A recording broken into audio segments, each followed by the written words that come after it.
దూత media, power of news. నమస్తే, welcome to Dootha media. నేను పవన్. గత 2 నెలలుగా చైనా భారత్కు ప్రత్యేక ఎరువుల ఎగుమతి నిలిపివేసింది.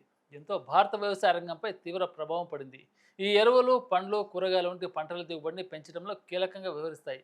భారత్ దీనికోసం 80% చైనాపై ఆధారపడుతుంది. చైనా అధికారులు భారత్కు రావాల్సిన షిప్మెంట్ల తనిఖీలను నిలిపివేయడం ద్వారా అధికారిక నిషేధం లేకుండానే ఎగుమతులు అడ్డుకుంటున్నారు. అయితే ఇతర దేశాలకు సరఫరా సాధారణంగా కొనసాగుతుంది. భారత్లో ఎరువుల ఉత్పత్తి సామర్థ్యం పరిమితంగా ఉంది. స్థానిక ఉత్పత్తి ఆర్థికంగా లాభదాయకం కాదు. జూన్ నుంచి డిసెంబర్ మధ్య 150,000 నుంచి 160,000 టన్నుల ఎరువులను దిగుమతి చేసుకున్న భారత్ ప్రస్తుతం జోర్డాన్, ఐరోపా వంటి ప్రత్యామ్నాయ సరఫరాదారుల వైపు చూస్తుంది. కానీ సకాలంలో సరఫరా అనిశ్చితంగా ఉంది. Deepak fertilizers, Pradeep fertilizers, Nagarjuna fertilizer వంటి సంస్థలు ఈ రంగంలో కీలక పాత్ర పోషిస్తున్నాయి. కానీ దిగుమతి ఆధారిత వ్యవస్థ వల్ల సవాళ్లు ఎదురవుతున్నాయి. ఈ పరిణామాల వెనకాల భారత్ చైనా దౌత్యపరమైన విభేదాలు, ముఖ్యంగా గత 5 ఏళ్లలో లడఖ్ సరిహద్దు వివాదం వంటి సంఘటనలు, చైనా పాకిస్తాన్ సన్నిహిత సంబంధాల కారణంగా భావిస్తున్నారు.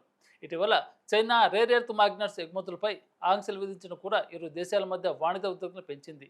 ఈ నేపథ్యంలో భారత్ తన వ్యవసాయ, ఆటోమోటివ్ రంగాలను స్థిరీకరించడానికి ప్రత్యామ్నాయ సరఫరా మార్గాలను వేగంగా అన్వేషించాల్సిన అవసరం ఉంది. దీంతో పాటు దేశీయ ఉత్పత్తులు సామర్థ్యాన్ని పెంచుకునేందుకు విధానపరమైన సంస్కరణలు, పెట్టుబడులు కీలకం. సమస్యను పరిష్కరించేందుకు భారత్ దౌత్యపరంగా, వాణిజ్యపరంగా చైనాతో చర్చలు జరుపుతుంది. విదేశీ వ్యవహారాల మంత్రిత్వ శాఖ, వాణిజ్య శాఖ చైనా రాయబారితో సంప్రదింపులు నిర్వహిస్తున్నారు. కానీ తక్షణ పరిష్కారం అసంభవంగా కనిపిస్తుంది. ఈ సంక్షోభం భారత్ చైనా వాణిజ్య సంబంధాలపై మరింత ఒత్తిడిని కలిగిస్తుంది. For more updates, please subscribe దూత మీడియా.